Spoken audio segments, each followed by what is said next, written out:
Definition पढ़ी थी या कोई टाइप ऑफ वेलोसिटी भी पढ़ा था? शायद यूनिफॉर्म वेलोसिटी के बारे में हमने पढ़ा था। आप थोड़ा मुझे बता दें तो वहां से स्टार्ट करेंगे। यूनिफॉर्म वेलोसिटी को पढ़ा था, यूनिफॉर्म वेलोसिटी पढ़ी थी हमने बेटा। अब यूनिफॉर्म वेलोसिटी का जो ग्राफ होता है, शायद हमने ग्राफ डिस्कस नहीं किया था। तो यूनिफॉर्म वेलोसिटी का शायद ग्राफ हमने बनाया था, उसको डिस्कस नहीं किया था। तो आज पहले डिस्कस करते हैं यूनिफॉर्म वेलोसिटी का ग्राफ, और उसके बाद बाकी टाइप्स ऑफ वेलोसिटी हम डिस्कस करते हैं। देखिए बेटा, हमने जो ग्राफ लिया था वो बिटवीन लिया था डिस्टेंस और टाइम के दरमियान। आप इसको कह सकते हैं कि ग्राफिकल रिप्रेजेंटेशन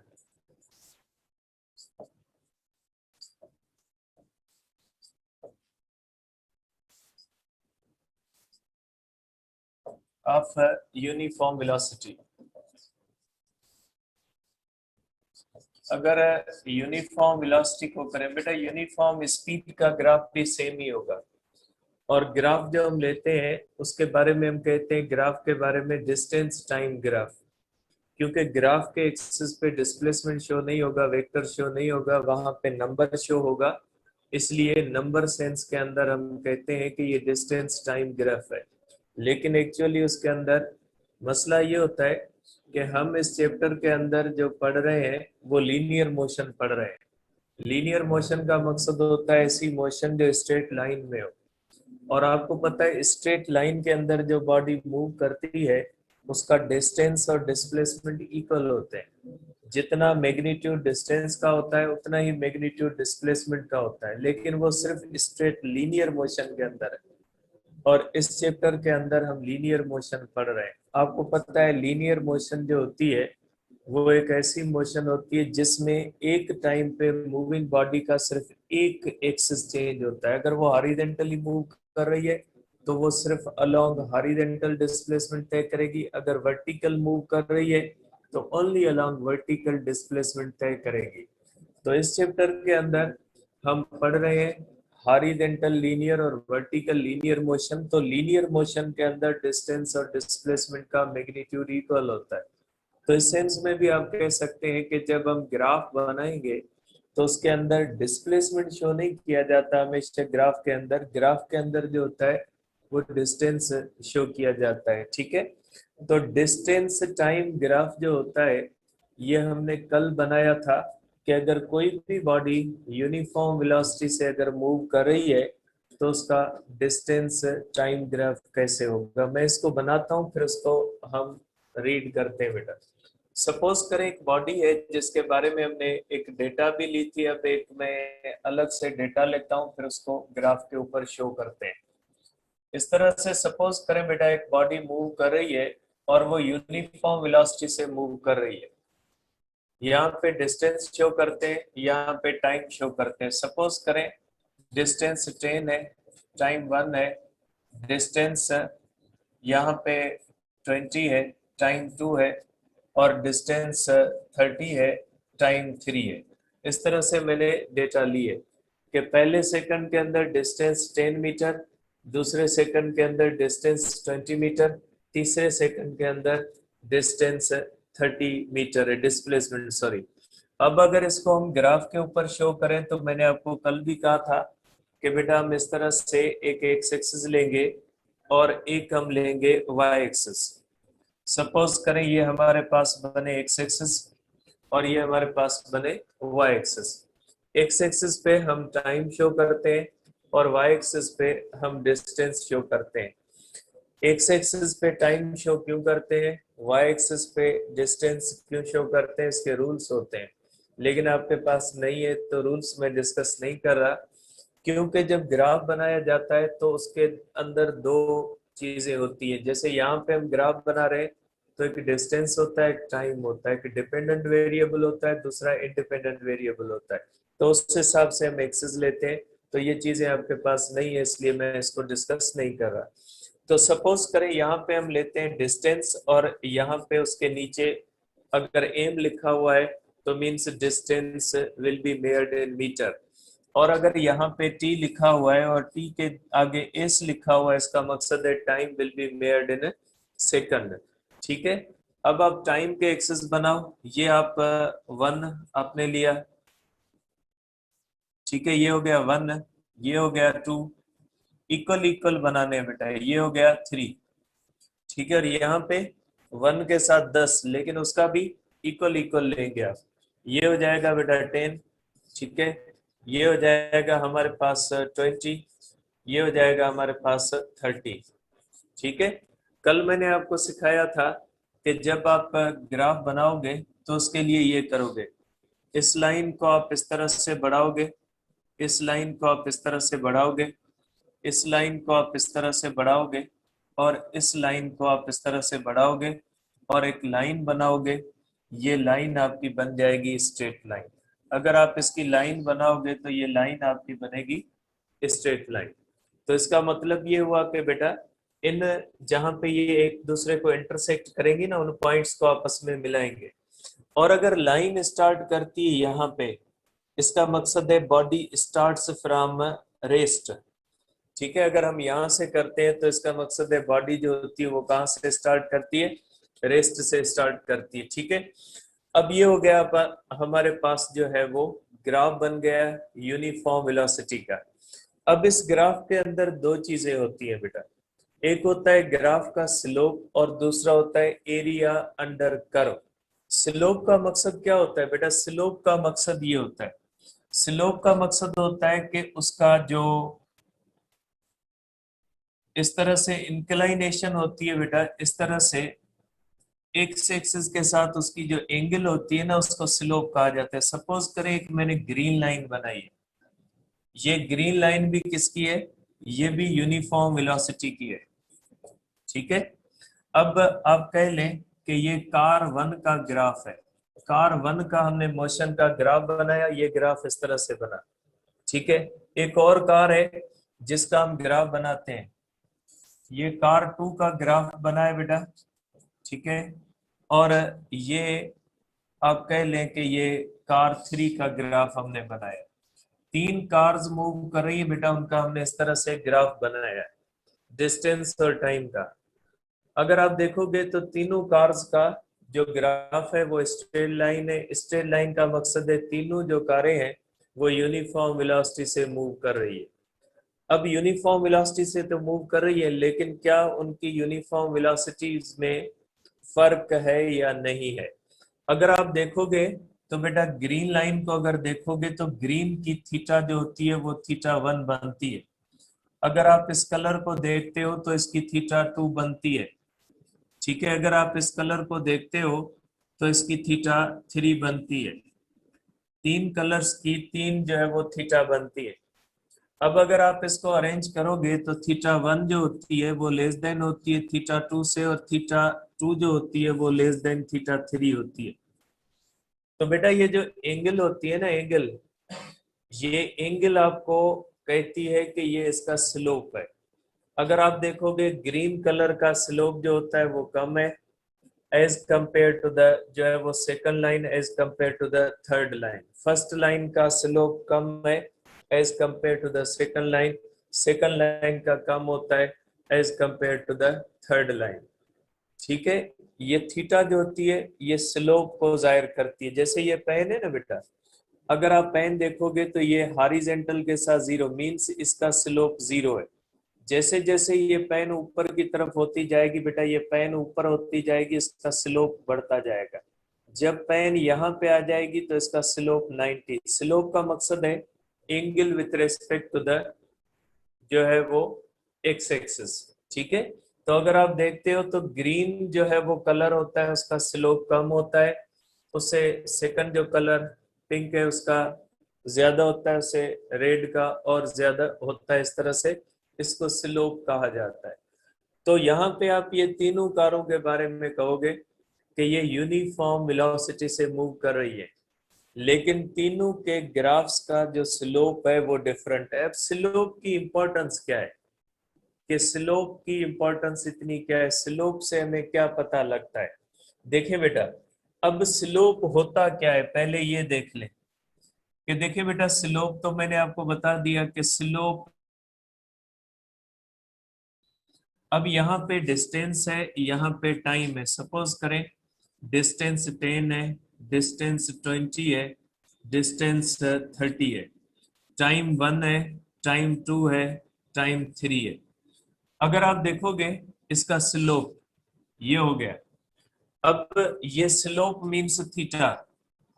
अब ये थीटा फाइंड कैसे करोगे, मीन्स स्लोप आप फाइंड कैसे करोगे? देखिए बेटा स्लोप होता है इज इक्वल टू, स्लोप होता है बेटा आपके पास is equal to perpendicular upon base.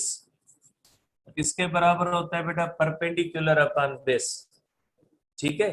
अब अगर आप देखते हो तो बेटा इसका अगर मैं देखता हूं तो इसका परपेंडिकुलर ये है और इसका बेस ये है। ये हमारे पास बेस, क्योंकि थीटा है, थीटा के सामने परपेंडिकुलर होगा और परपेंडिकुलर के जो सामने जो उसके साथ 90 डिग्री बनाएगी वो क्या हो जाएगा?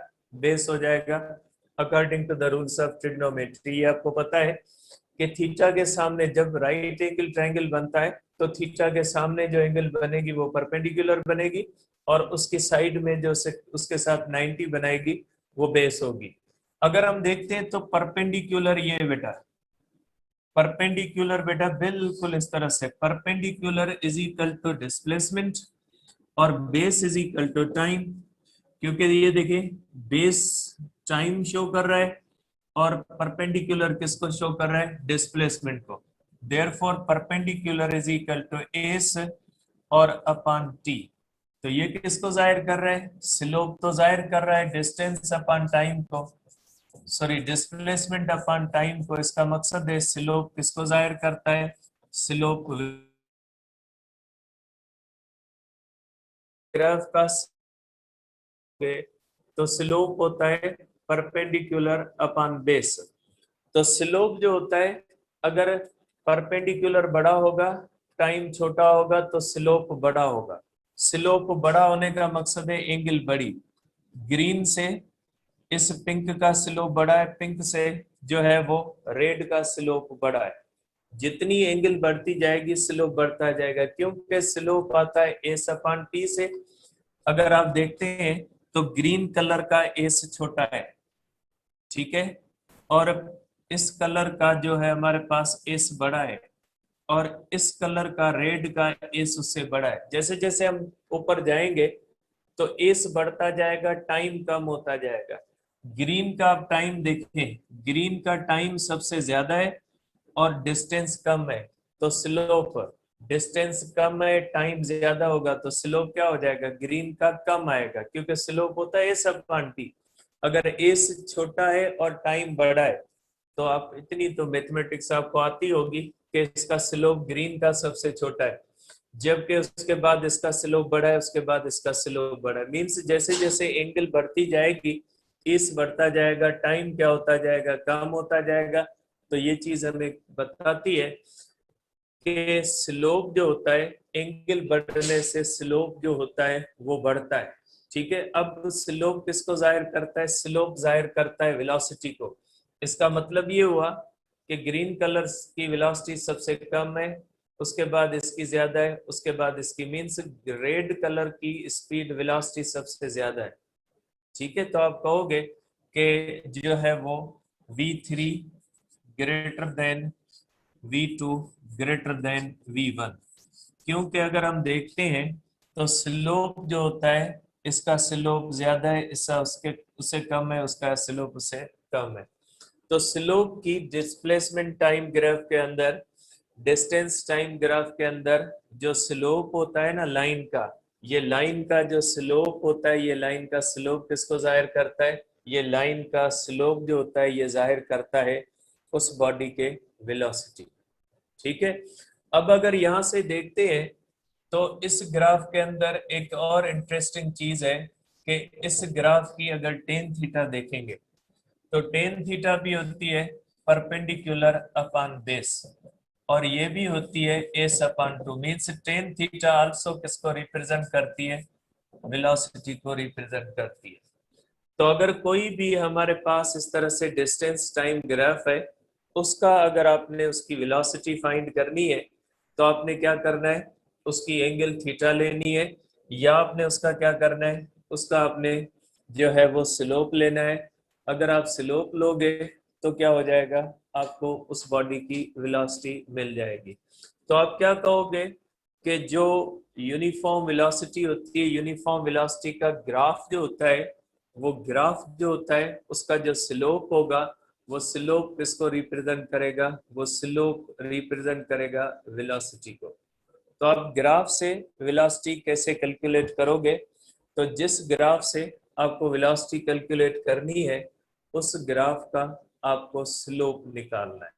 ठीक है, तो स्लोप अगर आप लोगे तो आपको पता लग जाएगा कि कितनी है। मैं एक क्वेश्चन भी करवाता हूं, लेकिन पहले इसकी जो इम्पोर्टेंट पॉइंट है वो मैं यहाँ पे लिख देता हूँ। सबसे इम्पोर्टेंट चीज इसमें ये है कि स्लोप आर टेन थीटा, बेटा टेन थीटा भी इस ग्राफ की अगर आप टेन थीटा निकालोगे तो भी किसके बराबर आती है, सब quantity. Slope are tan theta represents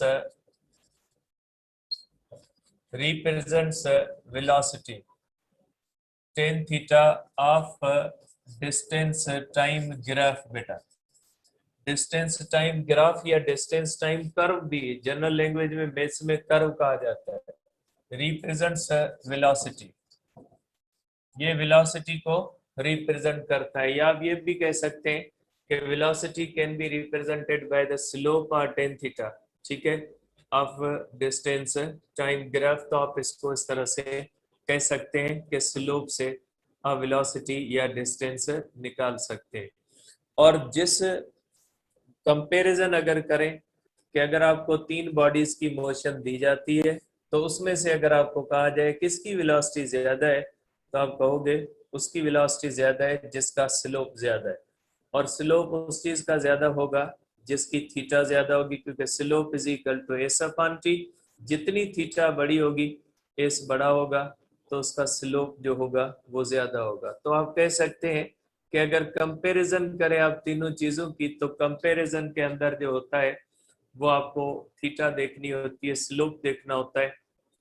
जिस मूविंग बॉडी का स्लोप जो होता है वो ज्यादा होगा तो उसकी वेलोसिटी ज्यादा होगी। मैंने आपको एक ग्राफ बताया था रेस्ट का, और मैंने आपको रेस्ट के ग्राफ के अंदर ये कहा था बेटा, रेस्ट के ग्राफ के अंदर मैंने कहा था डिस्टेंस और टाइम ग्राफ का अगर स्ट्रेट लाइन है तो ये बॉडी रेस्ट में रहेगी। अब आपको पता है कि जो बॉडी रेस्ट में रहेगी उसकी थीटा हो जाएगी जीरो। ठीक है, थीटा अगर जीरो हो जाएगी तो यहाँ पे हो जाएगा tan theta is equal to sine theta upon cos theta होता है। तो अगर थीटा जीरो है बेटा, तो इसका आप देख ले, साइन जीरो जीरो के बराबर है, कॉस जीरो वन के, यानी zero upon one is equal to zero. Means इसका स्लोप जीरो है, स्लोप जीरो है, वेलोसिटी या स्पीड जीरो है, क्योंकि ये चीजें स्पीड के लिए भी वैलिड है बेटा।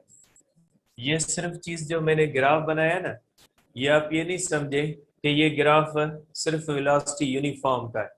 ये जो बातें मैंने आपको यूनिफॉर्म वेलोसिटी के ग्राफ के लिए बताई, ये सारी की सारी चीजें वैलिड है यूनिफॉर्म स्पीड के लिए। आप कह सकते हैं, यहाँ पे मैं लिख देता हूँ पॉइंट, कि दिस ग्राफ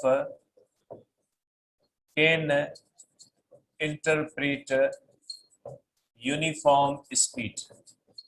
यूनिफॉर्म स्पीड को भी इंटरप्रेट आप इसी ग्राफ से कर सकते हैं। जिस ग्राफ से आप यूनिफॉर्म वेलोसिटी को करते हैं उसी ग्राफ से आप यूनिफॉर्म स्पीड को भी कर सकते हैं। तो अगर हम देखें रेस्ट वाली बॉडी का स्लोप जीरो होता है, स्पीड जीरो होती है, स्पीड जीरो है, तो बॉडी क्या हो जाएगी, रेस्ट में। तो आप कहोगे कि अगर आप कोई भी ग्राफ आप बनाते हो तो ग्राफ में स्लोप जो होता है उसकी बहुत ही ज्यादा इंपॉर्टेंस होती है, क्योंकि स्लोप से हमें मिलती है वेलोसिटी या स्पीड। और अगर यूनिफॉर्म स्पीड है तो ये डिस्टेंस टाइम ग्राफ है बेटा, डिस्टेंस टाइम ग्राफ है। और इसकी एक और पॉइंट भी बनती है कि ये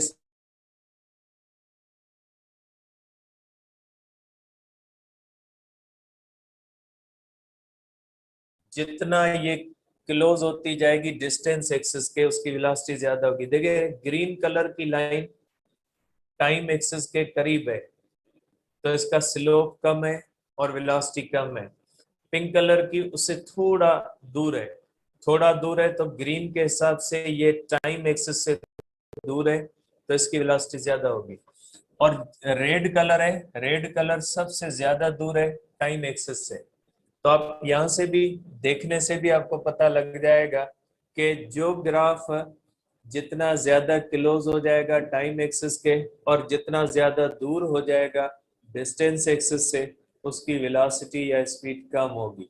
जो ग्राफ की लाइन करीब होगी डिस्टेंस एक्सिस के और दूर होगी टाइम एक्सिस के तो उसकी वेलोसिटी ज्यादा होगी, क्योंकि वेलोसिटी यहाँ पे रिप्रेजेंट की जाती है स्लोप से, या वेलोसिटी रिप्रेजेंट की जाती है टेन थीटा से। तो टेन थीटा जो होती है उसके अंदर चेंज आती है जैसे जैसे इसकी इंक्लाइनेशन बढ़ती है, स्लोप बढ़ता है। ठीक है, तो ये था बेटा हमारे पास स्लोप। अब एक क्वेश्चन मैं करता हूं कि इसके ऊपर अगर आप क्वेश्चन करें तो आप किस तरह से कर सकते हैं, कि इसको सॉल्व आप कैसे करोगे।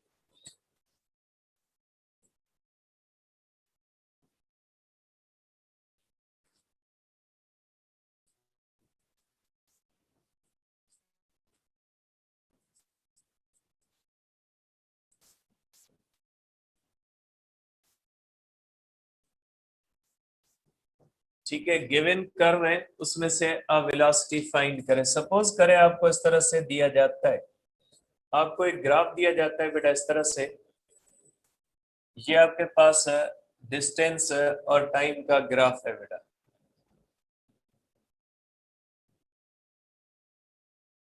ठीक है, ये आपके पास डिस्टेंस और टाइम का ग्राफ है बेटा, और इसके ऊपर इस तरह से मार्क किया हुआ है 1 है।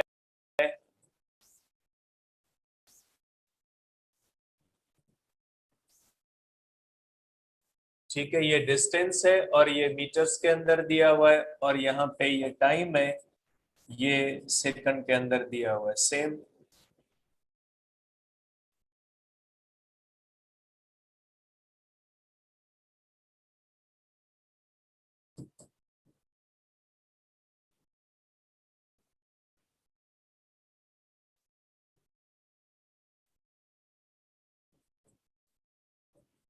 ये दिया गया बेटा इस तरह से ग्राफ दिया हुआ है, आपको बताना है कि इस बॉडी की स्पीड क्या है। ठीक है बेटा, सॉरी वेलोसिटी क्या है। तो आपको पता है बेटा कि इसके अंदर जो वेलोसिटी होती है, वेलोसिटी आप दो तरह से निकाल सकते हैं। Velocity is equal to slope होती है। ठीक है, अगर स्लोप करें तो स्लोप हो जाएगा परपेंडिकुलर अपॉन बेस।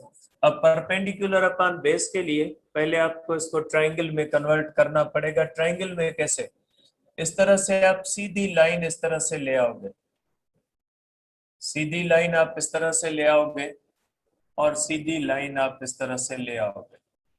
ठीक है, अब इसका मकसद ये हुआ कि देखिए बेटा परपेंडिकुलर पी, और इसकी वैल्यू कहां से देखोगे आप, ये होगी वैल्यू, इसकी वैल्यू है 4 मीटर। और अगर आप देखते हो तो ये हुआ आपका बेस, और बेस की वैल्यू कौन सी भी, इसकी भी 4 है। जरूरी नहीं है इक्वल हो बेटा, ये मैंने जो ग्राफ बनाया है इसके अंदर इक्वल है, लेकिन जरूरी नहीं है इक्वल हो, अनइक्वल भी हो सकती है, कोई मसला नहीं है इसके अंदर। तो ये हो जाएगा, या आपको पता है कि टेन थीटा इसकी लेंगे, या tan theta is equal to velocity, और टेन थीटा जो होती है वो भी इक्वल होती है परपेंडिकुलर अपॉन बेस के। ठीक है, दोनों तरह से आप निकाल सकते हैं।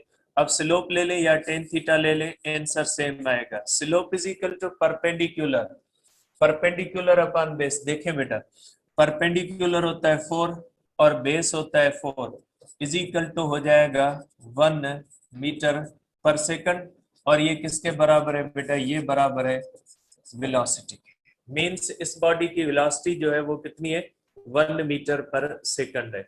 यहां से एक और भी इंटरेस्टिंग बात आती है कि जब स्लोप, अब आप इसकी एंगल देखें 45 होगी, अगर ये थीटा देखें तो ये 45 होगी, क्योंकि आपको पता है कि जब एक्स एक्सिस और वाई एक्सिस बराबर होते हैं तो वेक्टर की एंगल कौन सी होती है, 45 होती है ना। तो आप देख लें कि ये होता है कि tan theta is equal to perpendicular upon base 4/4 is equal to 1। तो थीटा हो जाएगी tan inverse 1 is equal to हो जाएगा 45 डिग्री, आप कर सकते हैं। ठीक है, तो टेन थीटा 1 है, तो आपको पता है कि टेन थीटा जो होती है वो किसको जाहिर करती है, tan theta is equal to 1 is equal to velocity. Therefore आप कहोगे कि यहां से भी वेलोसिटी कितनी आती है, 1 मीटर पर सेकंड आती है। ठीक है, तो इस तरह से आप स्लोप से इसके जो है वो कैलकुलेट कर सकते हैं कि अगर इस तरह से आपको यूनिफॉर्म वेलोसिटी का स्लोप दिया जाए तो यूनिफॉर्म वेलोसिटी या स्पीड सेम तरह से डील की जाएगी, ग्राफ सेम तरह से होगा, कैलकुलेशन सेम तरह से होगी, सेम चीजें होंगी, कोई भी इसके अंदर डिफरेंस नहीं होगा। तो आप इसको इस तरह से कैलकुलेट कर सकते हैं। ठीक है, तो ये जो है बेटा ये ग्राफ है यूनिफॉर्म वेलोसिटी का, और यूनिफॉर्म वेलोसिटी के ग्राफ से आप इसको कैलकुलेट कर सकते हैं। ठीक है, अब आ जाते हैं सेकंड टाइप पे बेटा, कि सेकंड टाइप कौन सा होता है वेलोसिटी का। तो सेकंड टाइप जो होता है बेटा,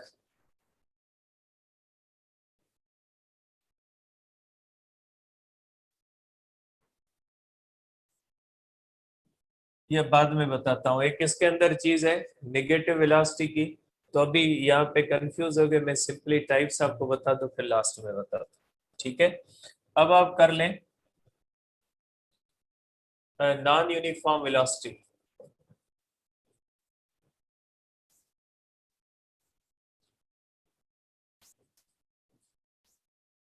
जी हाँ, वहां पे कर लेते हैं, फिर कंफ्यूजन होगी, फिर मुझे वहीं पे आना पड़ेगा। ठीक है बेटा, यहाँ पे मैं कर लेता हूँ। ये अब एक ग्राफ ये बना बेटा, ये जो मैं ग्राफ आपको पढ़ा रहा हूँ बेटा, ये ग्राफ इस तरह से आ रहा है। ठीक है, और इसका जो स्लोप है बेटा, इसका स्लोप जो होता है इसकी थीटा लेस देन 90 डिग्री है। जैसे कोई भी हो, अगर आप मैं मुख्तलिफ कलर ले लेता हूँ, ये है रेड कलर है, येलो कलर है, मुख्तलिफ मैं ग्राफ लेता हूँ, ब्लू कलर है, जितनी भी लाइनें हैं उनकी थीटा जो होती है वो लेस देन 90 डिग्री। आप देख लें, इसमें कोई भी आप कहीं पे भी किसी की भी थीटा ले लें, थीटा जो होती है वो लेस देन 90 डिग्री है। ठीक है, थीटा अगर लेस देन 90 डिग्री है तो ऐसी वेलोसिटी को कहा जाएगा कि velocity is positive, velocity positive है। क्योंकि बेटा थीटा लेस देन 90 डिग्री होती है ना, तो tan theta less than 90 degree होती है, तो इसकी वैल्यू जो होती है वो पॉजिटिव होती है, वेलोसिटी पॉजिटिव है। पॉजिटिव का मकसद है डिस्प्लेसमेंट, बॉडी आगे जा रही है। ठीक है, बॉडी इस तरह से मूव कर रही है, पीछे नहीं आ रही, वापस नहीं आ रही, बॉडी फॉरवर्ड मूव कर रही है। तो थीटा उसकी क्या हो जाएगी, लेस देन 90 होगी। स्लोप जो होगा पॉजिटिव होगा, स्लोप पॉजिटिव होगा, थीटा टेन थीटा की वैल्यू पॉजिटिव होगी, मीन्स बॉडी फॉरवर्ड प्रोग्रेस कर रही है, मूव कर रही है, आगे जा रही है, पीछे नहीं आ रही। ठीक है, तो ये स्लोप होता है। ठीक है, ये एक स्पेशल कंडीशन आप नोट कर लें इसके अंदर, कि ये स्पेशल कंडीशन है। ठीक है, अब देखें, अब आ जाए आप यहाँ पे दूसरे ग्राफ के ऊपर। ठीक है, दूसरे ग्राफ के ऊपर आ जाए, अगर कोई भी बॉडी है उसका स्लोप जो होता है वो 90 हो जाता है, इस तरह से डिस्टेंस टाइम ग्राफ 90 डिग्री पे आ जाता है, theta is equal to 90 degree. ठीक, हाँ?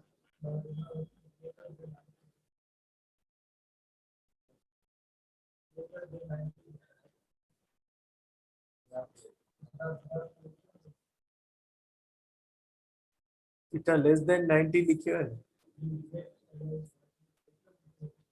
थीटा थीटा लेस देन 90 है।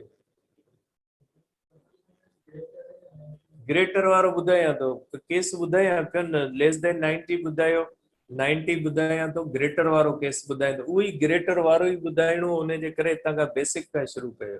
सब्र करे, थोड़ो सुकून है, घणो अञा किस्सो घणो है। ठीक है, तो सीखे या कोई और मसला है, अगर कोई और मसला है बता दे। 90 से अबो वाला वही तो बताना था, निगेटिव वाला। मैं वहां से वापस इसलिए आया हूँ कि निगेटिव तो आपको बताना है।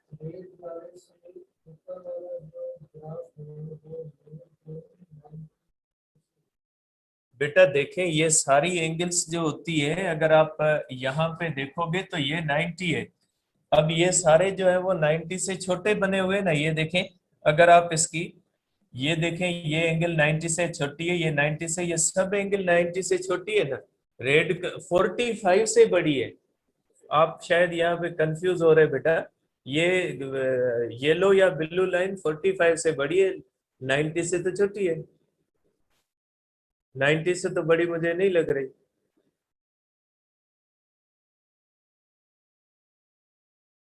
वो मसला हो जाए बेटा। मुझे तो ये लग रहा है मैंने थीटा लेस देन 90 से ही लिखी है, क्योंकि 90 तो यहाँ पे होती है। अब देखें, ये सेकंड केस आप कर लें कि सेकंड केस आपको क्या कहता है कि theta is equal to 90 degree. तो स्लोप देख लें इसका। स्लोप किसके बराबर हो जाएगा बेटा? स्लोप होता है परपेंडिकुलर अपॉन बेस। तो बेटा जब कोई भी बॉडी 90 डिग्री पे चली जाती है, उसका बेस क्या हो जाता है? बेस हो जाता है ये परपेंडिकुलर अपॉन बेस 0 बेटा। तो स्लोप क्या हो जाएगा? स्लोप हो जाएगा इंफिनिटी। और स्लोप इंफिनिटी है मींस वेलोसिटी इंफिनिटी है। ठीक है, मींस इस बॉडी की वेलोसिटी इनफिनाइट है। तो ये इम्पॉसिबल है। बहुत इंपॉर्टेंट चीज है कि ये ग्राफ किसी भी मूविंग बॉडी का आना इम्पॉसिबल है। कोई भी मूविंग बॉडी हो, उसका अगर आप ग्राफ बनाओ डिस्टेंस टाइम का, अगर उसका स्लोप 90 आ जाए, इसका मकसद है वो body, that body is moving with infinite velocity. ठीक है, body is moving with infinite velocity. Infinite velocity से बॉडी मूव कर रही है। और अगर इनफिनाइट वेलोसिटी से मूव कर रही है, इसका मकसद है टाइम एक ही जगह पे है। टाइम एक ही जगह पे, डिस्प्लेसमेंट बढ़ रहा है। टाइम एक जगह पे, डिस्प्लेसमेंट बढ़ रहा है। तो टाइम अगर बढ़ता नहीं है, डिस्प्लेसमेंट बढ़ रहा है, मींस वेलोसिटी इनफिनाइट है। और आपको पता है आइंस्टाइन बेचारा कह के गया था कि किसी भी चीज की स्पीड स्पीड ऑफ लाइट से भी नहीं बढ़ेगी, ना वहां तक आएगी। तो इनफिनाइट कंडीशन पॉसिबल नहीं है। तो ये ग्राफ का स्लोप कहता है कि अगर कोई भी आपके पास ऐसा ग्राफ है जिस ग्राफ का स्लोप परपेंडिकुलर बन जाता है डिस्टेंस टाइम का, तो फिर आप कहोगे कि ये एक ऐसा ग्राफ है जिसके ग्राफ के अंदर जो है वो जिस बॉडी की मोशन दिखाई गई इम्पॉसिबल है, ऐसा नहीं हो सकता। अब आ जाए जो आप कंडीशन कह रहे थे कि अगर स्लोप निगेटिव होता है तो क्या होना है बेटा? अगर स्लोप निगेटिव होता है तो क्या होगा इसके अंदर? ठीक है बेटा, थर्ड केस है इसका। थर्ड केस इस तरह से होता है कि अगर इस तरह से डिस्टेंस और टाइम का ग्राफ अगर इस तरह से आ जाता है बेटा, इस तरह से डिस्टेंस और टाइम का ग्राफ अगर इस तरह से आता है, ठीक है, तो ये जो थीटा होगी, देखिए बेटा ये वाई एक्सिस होगा। ठीक है, ये वाई एक्सिस होगा, तो ये थीटा जो होगी, ये थीटा ग्रेटर देन 90 डिग्री है। ठीक है, और अगर वैल्यू ग्रेटर देन 90 डिग्री होगी तो ले लें स्लोप क्या होता है बेटा? आपको पता है स्लोप किसके बराबर होता है? Slope is equal to tan theta. Tan theta is equal to sine theta upon cos theta बेटा। ठीक है, sine theta upon cos theta. Sine 90 किसके बराबर है? 1 के। ठीक है, पहले एक वैल्यू में लिख देता हूं, ये आपको पता नहीं होगी। साइन 0 इंजीनियरिंग वालों को पता होगी क्योंकि वो इंजीनियर है, आपको पता नहीं होगी। साइन 0, ठीक है बेटा, sine 0 is equal to 0। Sine 90 आप कहोगे सर हमें भी पता है, साइन 90 1। साइन 180 0, ये आपको भी पता है बेटा, मैं ऐसे ही बोल रहा हूँ। 270 -1 साइन 360 0। ठीक है, अब इसका मकसद है कि साइन की वैल्यू 0 से लेकर 1 तक पॉजिटिव है और 1 से लेकर 0 तक पॉजिटिव है। मींस साइन 0 से लेकर, ठीक है, 0 से लेकर 0 डिग्री से लेकर 180 डिग्री तक इसकी वैल्यू पॉजिटिव है। ठीक है, और उसके बाद 0 से लेकर 360 तक इसकी वैल्यू जो होती है 0 से लेकर, ठीक है, 180 वाले 0 से लेकर, ठीक है, 0 लेकिन 180 वाला, ठीक है, उससे लेकर 360 तक, ठीक है, ये 180 वाला जो 0 है यहां से इसकी वैल्यू होती है निगेटिव। ठीक है, और इसी तरह काज की होती है बेटा, cos 0 1 के बराबर है, cos 90 0 के बराबर है, cos 180 -1 के बराबर है। ठीक है, cos 180 -1 के बराबर है, cos 270 0 के बराबर है, cos 360 1 के बराबर है।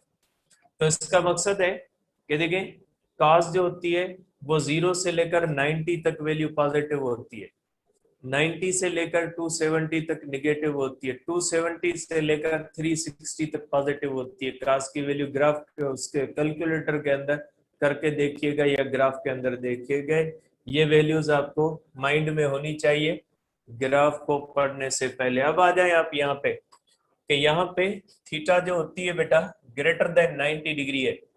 अगर ग्रेटर देन 90 डिग्री है तो साइन की वैल्यू जो होगी, साइन की वैल्यू जो होगी वो पॉजिटिव होगी, और काज की वैल्यू 90 से ज्यादा जो होती है ना वो निगेटिव होती है। काज की वैल्यू निगेटिव होगी तो स्लोप जो होगा वो निगेटिव होगा। स्लोप किसको जाहिर करता है, स्लोप निगेटिव हो जाएगा क्योंकि थीटा जो होती है वो ग्रेटर देन 90 होती है, और टेन थीटा किसके बराबर होती है, sine theta upon cos theta.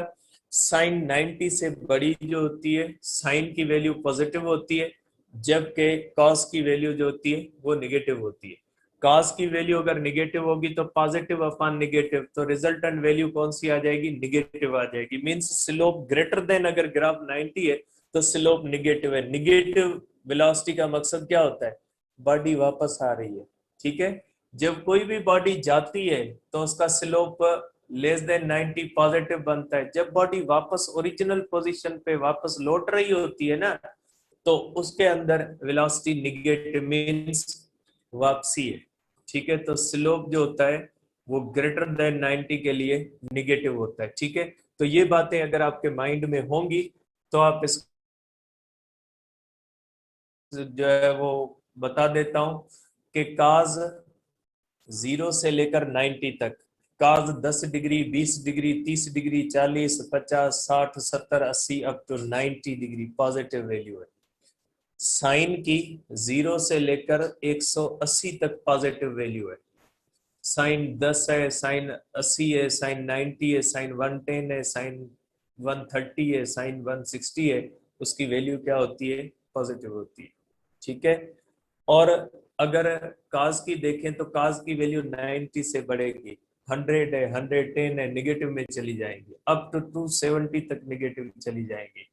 जबकि जो साइन होगी वो 180 से लेकर फिर 360 तक निगेटिव चली जाएगी। तो ये निगेटिव और पॉजिटिव वैल्यू को ध्यान में रखना है। तो अगर थीटा लेस देन 90 है तो साइन भी पॉजिटिव है, कॉस भी पॉजिटिव है, स्लोप पॉजिटिव होगा। साइन अगर 90 है, 1090 है तो स्लोप इंफिनिटी हो जाएगा, पॉसिबल नहीं है। अगर स्लोप ग्रेटर देन 90 हो जाता है तो स्लोप निगेटिव हो जाएगा, मींस वेलोसिटी बॉडी वापस आ रही है। ठीक है, अपनी ओरिजिनल पोजीशन पे आ रही है। तो ये तीन ग्राफ जो होते हैं यूनिफॉर्म वेलोसिटी के ग्राफ हैं। ठीक है, इस तरह से लाइन भी यूनिफॉर्म वेलोसिटी की है और इस तरह भी लाइन यूनिफॉर्म वेलोसिटी की है। फर्क क्या है, इस तरह से पॉजिटिव वेलोसिटी है और उस तरफ जो होती है वो क्या होती है, निगेटिव वेलोसिटी होती है। जो first graph theta less than 90 था, body is in forward motion, और इसके ग्राफ के अंदर क्या होता है, body is in backward motion. ठीक है, तो ये हमारे पास हुआ। अब आ जाते हैं सेकंड टाइप पे, कि जो सेकंड टाइप होता है वो होती है नॉन यूनिफॉर्म वेलोसिटी।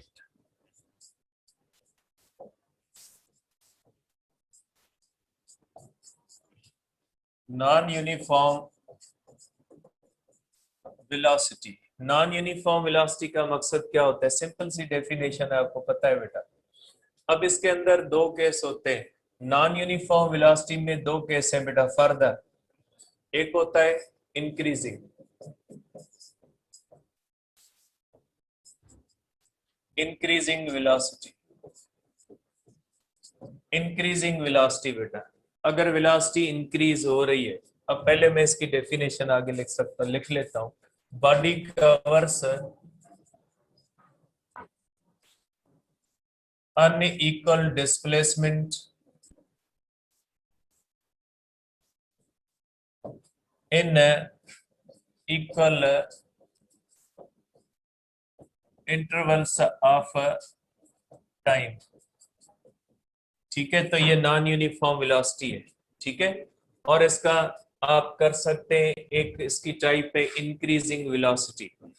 ठीक है, इसके अंदर आप लिखोगे कि डिस्प्लेसमेंट इंक्रीजेस, डिस्प्लेसमेंट इंक्रीजेस। समझाता हूं, पहले लिख लो बेटा। Increases in each interval of time. कि इसके अंदर, बॉडी के अंदर जो कोई भी बॉडी मूव करती है उसके अंदर डिस्प्लेसमेंट बढ़ता जाए, पहले से बाद में बढ़ता जाए, तो इसको कहा जाता है। अब मैं इसको बनाता हूँ, लाइन पे बनाता हूँ इस तरह से बेटा। ये लाइन पे बनाता हूँ। सपोज करे बॉडी रेस्ट में, इसकी वेलोसिटी, सॉरी वेलोसिटी को नहीं लिखता मैं, डिस्प्लेसमेंट को लिखता हूँ। ठीक है बेटा, ये डिस्प्लेसमेंट S1 0 है, टाइम भी हमने कैलकुलेट करना शुरू किया 0। आफ्टर 1 सेकंड बेटा, टाइम 1 सेकंड हुआ है, बॉडी ने 5 मीटर तय किए। आफ्टर 2 सेकंड्स बेटा, टाइम हुआ है 2 सेकंड्स, बॉडी ने 10 मीटर तय किए। ठीक है, और अगर इस तरह से टाइम हुआ है 3 सेकंड और बॉडी ने जो है वो पहले में 5 और दूसरे में 1 मिनट बेटा, इसको कर दे आप 15 मीटर। ठीक है, इसमें किया 15 मीटर और इसमें कर लिया इसने, बॉडी ने तकरीबन 15, ये कर दिया 40 मीटर। ठीक है, तो इसका मकसद ये हुआ कि बेटा पहले सेकंड के अंदर 5 मीटर तय हुआ, दूसरे सेकंड के अंदर 10 मीटर तय हुआ, तीसरे के अंदर कितना तय हुआ? 25 मीटर तय हुआ।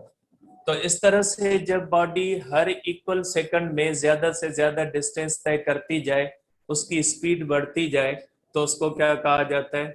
उसको कहा जाता है इंक्रीजिंग वेलोसिटी। लेकिन ये जो इंक्रीजिंग वेलोसिटी होती है, इस इंक्रीजिंग वेलोसिटी के अंदर जो होता है displacement, her equal interval of time में जो होता है वो बढ़ता है। तो अगर इस तरह से किसी भी बॉडी की वेलोसिटी बढ़ती जाए, ठीक है, तो सिंपल सी बात है कि वेलोसिटी रिप्रेजेंट होती है स्लोप से। इसका मकसद है फिर बॉडी का स्लोप जो होता है वो तो बढ़ता जाएगा। ठीक है, कि अगर वेलोसिटी बढ़ रही है तो बॉडी का स्लोप तो बढ़ेगा, थीटा बढ़ेगी, क्योंकि बॉडी की वेलोसिटी को किससे जाहिर किया जाता है? स्लोप से जाहिर किया जाता है। और अगर स्लोप से जाहिर किया जाता है, स्लोप तो बढ़ेगा क्योंकि वेलोसिटी बढ़ रही है। ठीक है, तो ये यहाँ पे अब मैं इसको डेटा में लिख लेता हूँ, चार्ट के अंदर लिख लेता हूँ, फिर इसका ग्राफ भी बनाता हूँ ताकि आप इसको समझ सको बेटा। अब देखिए, मैं इसी चीज को बेटा यहाँ पे इस चार्ट के अंदर लिख के ग्राफ बनाता हूँ इसका। देखिए, ये डिस्टेंस है और टाइम है, डिस्टेंस है, टाइम है। ठीक है, अब 0 0 को छोड़ दे, आप यहां से ले, 1 है, 5 है। ठीक है, ले लें 0 क्योंकि मैंने लिख लिया है, फिर आप मैसेज करोगे 0 0 1 5। सॉरी, डिस्टेंस टाइम है ना, तो टाइम में नीचे लिख रहा हूं, ये हो जाएगा डिस्टेंस 5 1। ठीक है, डिस्टेंस 15 2, डिस्टेंस 43। ये आ गया आपके पास, डेटा आ गई बेटा। ठीक है, डेटा मैंने आपकी एक चार्ट के अंदर लिख दिए। अब आप इसका बनाए बेटा ग्राफ, देखिएगा तवज्जो से देखिएगा, मैं इसको ग्राफ की सूरत में ले रहा हूं कि इसका ग्राफ किस तरह से बनेगा, फिर आपको बताता हूं कि एंगल कैसे बढ़ती है।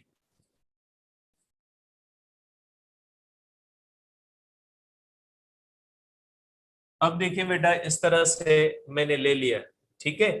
अब यहाँ पे जो है वो मैं लेता हूं, इसके ऊपर जो है वो पैरामीटर्स को लेता हूं।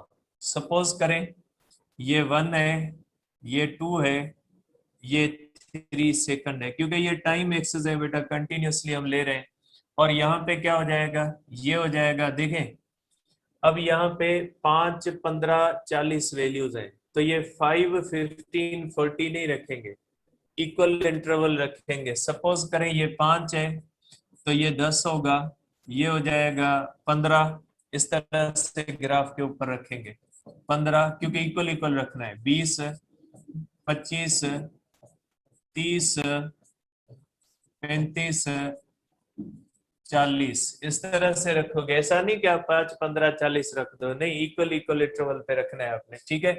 अब 0, 0, ये आ गया 0, 0, ठीक है। पहले आप शो करें डिस्प्लेसमेंट 0, टाइम 0, यहाँ पे होता है displacement 0, time 0, displacement 5, time 1, displacement 5, time 1, ले ले, डिस्प्लेसमेंट 5, टाइम 1, ये बन गई आपकी पॉइंट, बना ले।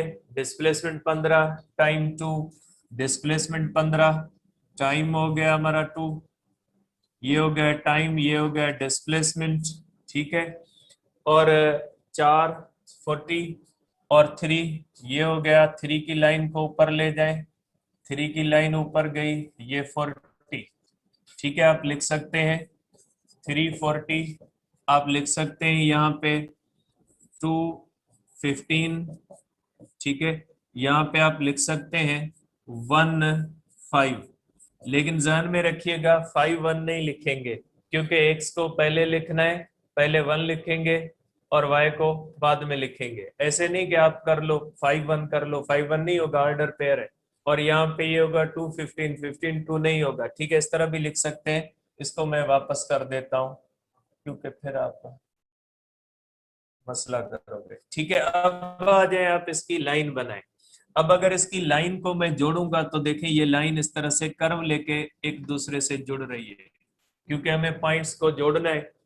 तो इस तरह से इसका ग्राफ जो होता है वो ऊपर की तरफ बढ़ता है, तो ये इंक्रीजिंग वेलोसिटी का कर्व्ड ग्राफ है, ठीक है। तो इंक्रीजिंग वेलोसिटी जो होती है, इंक्रीजिंग वेलोसिटी का ग्राफ जो होता है ऊपर की तरफ होता है, वो किस तरफ झुकता है, डिस्प्लेसमेंट के एक्सिस की तरफ झुकता है। अगर डिस्प्लेसमेंट के एक्सिस की तरफ झुके और टाइम के एक्सिस से अगर अवे जाए, तो ऐसा जो ग्राफ होगा वो यूनिफॉर्म और सॉरी इंक्रीजिंग वेलोसिटी का होगा। आप देख लें, ये मैंने ग्राफ बनाया, रूल्स पे बनाया है, तो ग्राफ खुद ब खुद कर्व लेके ऊपर की तरफ चला गया। और ग्राफ किस तरफ झुक रहा है, ये झुक रहा है डिस्टेंस के एक्सिस की तरफ झुक रहा है। तो ऐसे ग्राफ को हम क्या कहेंगे कि ये जो है वो, ये ग्राफ जो होता है, ये ग्राफ किसको जाहिर कर रहा है, ग्राफ जो होता है वो जाहिर कर रहा है नॉन यूनिफॉर्म वेलोसिटी को। तो आप लिखोगे कि graph is curved, graph is curved line with increasing slope. Slope कैसे इंक्रीज होता है, स्लोप को आप देख लें कि ये स्लोप कैसे इंक्रीज हो रहा है, कि ये ग्राफ जो होता है वो इंक्रीजिंग स्लोप का हो रहा है, ठीक। अब यहाँ पे आप इसका स्लोप कैसे लोगे, ठीक है। इसका स्लोप लिया जाता है टेंजेंट से। दूसरी पॉइंट ये होती है कि tangent represents slope, slope of tangent लिया जाता है। इंस्टैन्टेनियस वेलोसिटी भी यहीं से आती है, क्योंकि इसके अंदर कॉन्सेप्ट इंस्टैन्टेनियस वेलोसिटी का होगा। डिफरेंट पॉइंट्स पे इंस्टैन्टेनियस वेलोसिटी डिफरेंट होगी। तो यहाँ पे स्लोप किसका लेंगे, पहले वाले में तो स्लोप हमने लाइन का ले लिया था, अब यहाँ पे तो लाइन कर्व्ड है, इसका स्लोप कैसे लोगे, तो इसका स्लोप आप इस तरह से लोगे। देखिए मैंने क्या कहा था, वेलोसिटी इंक्रीजिंग है, ठीक है, वेलोसिटी इंक्रीजिंग का ग्राफ है। अगर वेलोसिटी इंक्रीजिंग है तो आप पढ़ के आए हो कि टेन थीटा किसको रिप्रेजेंट करती है, वेलोसिटी को। अगर वेलोसिटी इंक्रीजिंग है, मकसद टेन थीटा क्या होनी चाहिए, इंक्रीजिंग होनी चाहिए। आप बनाए points, point A, point B, point C, तीन जगहों पे आप देखें वेलोसिटी बढ़ रही है या नहीं, क्योंकि ये इंक्रीजिंग वेलोसिटी है। इसका मकसद है ए के पास वेलोसिटी कम होगी, बी के पास वेलोसिटी उससे ज्यादा होगी, और सी के पास वेलोसिटी उससे ज्यादा होगी, क्योंकि इंक्रीजिंग वेलोसिटी है। इंक्रीजिंग वेलोसिटी का मकसद है शुरू वाली पॉइंट से दूसरी पॉइंट पे वेलोसिटी क्या होगी, ज्यादा। तो ग्राफ क्या कहता है, ग्राफ कहता है फर्स्ट पॉइंट से सेकंड पॉइंट का स्लोप बढ़ना चाहिए, क्योंकि वेलोसिटी किससे जाहिर होती है, वेलोसिटी जाहिर होती है स्लोप से। स्लोप किससे जाहिर होता है, टेन थीटा से। इसका मकसद है जैसे जैसे बॉडी फॉरवर्ड मूव करेगी तो उसका स्लोप क्या होना चाहिए, स्लोप जो होना चाहिए वो बढ़ना चाहिए। ठीक है, अब आप देखते हैं स्लोप इसका कैसे निकालेंगे। इसका स्लोप निकालेंगे टेंजेंट से। ठीक है, यहाँ पे स्लोप आप इसका निकालेंगे टेंजेंट से। पॉइंट ए का स्लोप निकाल, स्लोप जो होता है, टेंजेंट क्या होता है, टेंजेंट का मकसद है ऐसी लाइन जो किसी भी एक पॉइंट को टच करके गुजरे। अगर इसका पॉइंट ए का आप बनाओगे तो पॉइंट ए का जो बनेगा वो टेंजेंट ये बनेगा। ऐसी लाइन जो किसको टच करके गुजरे, पॉइंट ए को। आप देखें ये पॉइंट ए का टेंजेंट है और ये पॉइंट ए की थीटा है, ये थीटा। ठीक है, और ये थीटा किसकी है, पॉइंट ए का स्लोप जाहिर कर रही है। अब बी का बनाए, ठीक है, पॉइंट बी का टेंजेंट बनाए, पॉइंट बी का टेंजेंट बनाए, पॉइंट बी का ये बन गया टेंजेंट। आप देख ले पॉइंट बी की थीटा जो है बड़ी है। ठीक है, आप बना ले टेंजेंट है, कोई और कलर में लेता हूं, टेंजेंट आप बना ले पॉइंट सी का। पॉइंट सी का टेंजेंट, सॉरी लाइन ने इंटरसेक्ट कर लिया, टेंजेंट इंटरसेक्ट नहीं करेगा। ठीक है, ये जो होगा ये टेंजेंट है, ये इस तरह से, और ये देखें पॉइंट सी की थीटा है। ठीक है, तो आप देख रहे हैं कि हर एक पॉइंट की थीटा बढ़ रही है, तो मीन्स स्लोप भी बढ़ रहा है और टेंजेंट भी बढ़ रहा है। इसको मैं क्वेश्चन करवाऊंगा, समझाऊंगा, पहले आप थोड़ा कॉन्सेप्ट आपके माइंड में बन जाए, समझाऊंगा, टेंशन नहीं करें। तो ये होता है इंक्रीजिंग वेलोसिटी का ग्राफ। इंक्रीजिंग वेलोसिटी का ग्राफ जो होता है वो ऊपर की तरफ होता है, और ये किस तरफ झुकाव रखता है, टाइम एक्सिस की तरफ झुकता है, और डिस्टेंस एक्सिस से दूर जाता है। क्वेश्चन करवाऊंगा, पहले ग्राफ समझा लो इंक्रीजिंग डिक्रीजिंग के, क्वेश्चन समझाऊंगा, टेंशन नहीं करें, ये फिलहाल माइंड में रखें। ठीक है, अब आ जाए डिक्रीजिंग वेलोसिटी पे। अगर वेलोसिटी डिक्रीजिंग है तो भी नॉन यूनिफॉर्म है, डिक्रीजिंग वेलोसिटी है। डिक्रीजिंग वेलोसिटी के अंदर क्या होता है, डिक्रीजिंग वेलोसिटी के अंदर जो होता है वेलोसिटी डिक्रीज होती है। ठीक है, velocity decreases, decreases in equal intervals of time. Equal intervals of time में वेलोसिटी डिक्रीज होती है। अब इसी की डेटा बनेगी उसी तरह से जिस तरह से इंक्रीजिंग की जीरो से बढ़ रही थी, उसकी ज्यादा से कम होगी। ठीक है, पीछे ले आएंगे उसको, ये इस तरह जीरो से आगे जाएगा, उसको पीछे ले आएंगे। इसका ग्राफ इस तरह से, मैं डायरेक्ट ग्राफ लिख रहा हूँ, इंक्रीजिंग वेलोसिटी का ग्राफ इस तरह से बनता है। ठीक है, इसका ग्राफ जो होगा वो इस तरह से झुकाव रखेगा, इस तरह से।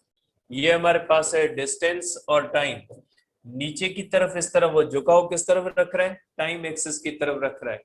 और किसके क्लोज जा रहा है, दूर जा रहा है, ये जा रहा है डिस्टेंस से दूर जा रहा है। तो ये डिक्रीजिंग वेलोसिटी का है। ठीक है, अब डिक्रीजिंग वेलोसिटी को अगर हम देखते हैं तो डिक्रीजिंग वेलोसिटी की भी आप पॉइंट्स बनाए, पॉइंट ए है, पॉइंट बी है और पॉइंट सी है। अगर आप इसका टेंजेंट बनाओगे तो ये टेंजेंट बनेगा इसका, ये टेंजेंट पॉइंट ए का है, इसकी देखें ये एंगल थीटा है। ये टेंजेंट है पॉइंट बी का है, इसकी देखें ये थीटा है। ये टेंजेंट पॉइंट सी का है, ये इसकी थीटा है। आप देख सकते हैं बेटा कि थीटा कम हो रही है, ए की थीटा बड़ी है, बी की थीटा उससे छोटी है, सी की थीटा क्या होती है, उससे छोटी है। तो मीन्स स्लोप क्या हो रहा है, स्लोप कम हो रहा है, मीन्स वेलोसिटी क्या हो रही है, कम हो रही है। तो ये डिक्रीजिंग वेलोसिटी का ग्राफ होता है। ठीक है, तो डिक्रीजिंग वेलोसिटी के ग्राफ को आप इस तरह से देख सकते हैं, क्योंकि हर चीज के अंदर कि कोई चीज ग्राफ के अंदर थीटा बहुत इंपॉर्टेंट रोल प्ले करती है, क्योंकि थीटा इंक्लाइनेशन दिखाती है, और वही इंक्लाइनेशन क्या होती है, वही इंक्लाइनेशन यूनिफॉर्म को बताती है, इन्फिनाइट को बताती है, डिक्रीजिंग को बताती है, इंक्रीजिंग को बताती है। आपने जो पकड़ के रखना है वो किसको रखना है, थीटा को। अगर थीटा को आप बनाना सीख जाते हो मतलब बस ग्राफ खत्म। ग्राफ के अंदर सबसे इंपॉर्टेंट रोल होता है थीटा का, टेंजेंट का। टेंजेंट वो लाइन होती है जो किसी एक पॉइंट पे टच करेगी, हर पॉइंट पे टच नहीं करेगी। ठीक है, आखिरी ये करवाऊंगा, इसके क्वेश्चन करवाऊंगा, टाइप्स बता दो, क्योंकि आज टाइम कम है, 5 मिनट रहते हैं, तो इस ग्राफ के ऊपर क्वेश्चन नहीं होंगे। ग्राफ के ऊपर कल क्वेश्चन करूंगा, सॉल्व करके आपको दिखाऊंगा कि इन ग्राफ्स के ऊपर क्वेश्चंस किस तरह से होते हैं, उसके बाद आगे जाएंगे बेटा। ठीक है, इसके बाद है हमारे पास इंस्टेंटेनियस वेलोसिटी। इंस्टेंटेनियस वेलोसिटी वही, यही पॉइंट ए पे वेलोसिटी पॉइंट बी पे, हर पॉइंट पे डिफरेंट है, ये इंस्टेंटेनियस है। ठीक है, ये इंस्टेंटेनियस है वेलोसिटी। ठीक है, तो इसको आप कहोगे कि वेलोसिटी एट एनी इंस्टेंट, जैसे हमने स्पीड का पढ़ा था ना, वेलोसिटी एट एनी इंस्टेंट। बेटा मैं इसको डिटेल में इसलिए नहीं ले रहा क्योंकि मैंने इनकी डेफिनेशन आपको स्पीड में समझा दी थी। क्या है, जो स्पीड है वही वेलोसिटी है। तो वेलोसिटी किसी भी जगह पे, किसी भी, यहाँ पे आप देख रहे हैं ना, मैंने पॉइंट ए पे वेलोसिटी देखी, पॉइंट बी पे, पॉइंट सी पे, मुख्तलिफ जगहों पे मैंने वेलोसिटी देखी, चाहे वो इंक्रीजिंग हो डिक्रीजिंग हो, तो वो क्या कहलाती है, इंस्टेंटेनियस कहलाती है। ठीक है, और इसका आप फार्मूला लिखोगे, limit T tends to 0 delta S upon delta T, ये इंस्टेंटेनियस वेलोसिटी का है। इसके अंदर भी वही पॉइंट वैलिड है जो स्पीड के अंदर वैलिड थी। If velocity instantaneous is equal to velocity average, then body moves with uniform velocity. Body किससे मूव करेगी, यूनिफॉर्म वेलोसिटी से मूव करेगी। ये चीजें मैं आपको कल समझा चुका हूँ कि यूनिफॉर्म वेलोसिटी से कैसे, क्योंकि यूनिफॉर्म स्पीड होगी, वही रूल अप्लाई होता है यूनिफॉर्म वेलोसिटी के लिए। ठीक है, तो इंस्टेंटेनियस का मकसद होता है very short interval of time के अंदर। अभी एक वेलोसिटी की बात रहती है, कल मुझे याद दिलाना, अभी ये वेलोसिटी की चीज रहती है, ये कल याद कीजिएगा, हो सकता है मैं भूल जाऊं कि velocity in terms of position vector, position vector के टर्म्स में कैसे आती है वेलोसिटी, ये भी चीज रहती है। उसके बाद ग्राफ के ऊपर कल क्वेश्चन करेंगे इंशाल्लाह वेलोसिटी के। ठीक है, अब यहाँ पे एक ग्राफ में आपको जो चीजें मैंने आपको बता दी हैं उसको एक ग्राफ के अंदर समराइज कर दिया गया है, वो ग्राफ मैं आपको दे देता हूं, इसको माइंड में रखिएगा। ठीक है, ये हमारे पास बेटा ग्राफ है, ये आप देख सकते हैं, ये डिस्टेंस और टाइम का ग्राफ है। मुख्तलिफ जगहों पे आप देख सकते हैं, ये डिस्टेंस एक्सिस है, टाइम एक्सिस है, डिस्टेंस एक्सिस, टाइम एक्सिस। ठीक है, डिस्टेंस एक्सिस टाइम, अभी ये ग्राफ हमने नहीं डिस्कस किया, इसको इंशाल्लाह कल डिस्कस करेंगे। ये ग्राफ हमने डिस्कस कर लिया है, मैंने आपको बताया थीटा 0, स्लोप 0, वेलोसिटी 0, रेस्ट का ग्राफ है। ये ग्राफ किसका है बेटा, रेस्ट का है। और ये मैंने आपको कहा था कि अगर लाइन इस तरह से चली जाए, थीटा 90 हो जाए, वेलोसिटी क्या हो जाएगी, इन्फिनाइट, क्योंकि यहाँ पे टेन थीटा जो होगी वो इन्फिनिटी हो जाएगी, वेलोसिटी इन्फिनाइट होगी। और यहाँ पे जो टेन थीटा होगी, ठीक है, यहाँ पे अगर आप देख लेते हैं तो साइन 0 0 के बराबर है, तो टेन थीटा जो होगी वो 0 के बराबर हो जाएगी। ठीक है, यहाँ पे देख लें, अब ये मैं आपको समझा चुका हूँ, सिर्फ ग्राफ्स आपको बता रहा हूँ। तो क्या लिखा हुआ है, line perpendicular to the time axis represent that particle is changing its position but does not change, but time does not change, time change नहीं हो रहा, पोजीशन चेंज हो रही है। It means that particle possesses infinite velocity. Practically this is not possible. ये मैंने आपको आज समझाया है कि ये पॉसिबल नहीं है। थीटा बेटा कांस्टेंट होती है, यूनिफॉर्म वेलोसिटी है, इसकी थीटा एक ही रहती है। और आपको पता है जब वेलोसिटी यूनिफॉर्म होती है तो एक्सीलरेशन जो होती है वो 0 होती है, वही बात कही गई है। Line with constant slope means इसकी एंगल ना इंक्रीज हो रही है ना डिक्रीज हो रही है। अब देखिए थीटा इज इंक्रीजिंग, मैंने यहाँ पे बनाया था ना, पॉइंट अगर ए है उसका टेंजेंट ये है, पॉइंट अगर बी है उसका टेंजेंट ये है, इसकी थीटा छोटी है, इसकी थीटा बड़ी होगी। Theta is increasing so V is increasing, acceleration is positive, acceleration positive होती है बेटा, क्योंकि वेलोसिटी अगर इंक्रीज हो रही है तो इंक्रीज वेलोसिटी की इंक्रीज ही क्या होती है, एक्सीलरेशन होती है। अभी एक्सीलरेशन आगे डिस्कस करेंगे। ये मैंने आपको अभी लास्ट वाला ग्राफ बताया, थीटा इज डिक्रीजिंग और यहाँ पे एक्सीलरेशन नेगेटिव होती है, मींस एक्सीलरेशन कम होती है। तो देखिए पॉइंट ए की ये होगी थीटा और पॉइंट बी की ये होगी थीटा। आप देख सकते हैं कि पॉइंट ए की थीटा जो होती है वो बड़ी होती है, जबकि पॉइंट बी की थीटा जो है ये छोटी है, मींस थीटा कम हो रही है, टेंजेंट कम हो रहा है, स्लोप कम हो रहा है, वेलोसिटी कम हो रही है। ये देखें थीटा, ये देखें theta greater than 90 degree, theta constant but theta 90, so V will be constant but negative, velocity क्या हो जाएगी, negative. Line with the negative slope represent that a particle returns towards the point of reference, means वापस आ रही है चीज। ठीक है, negative displacement means left side पे। स्ट्रेट लाइन, अब ये ग्राफ अभी डिस्कस नहीं किया, कल डिस्कस करेंगे। ठीक है, कल डिस्कस करेंगे बेटा, ये जो है वो इससे आगे।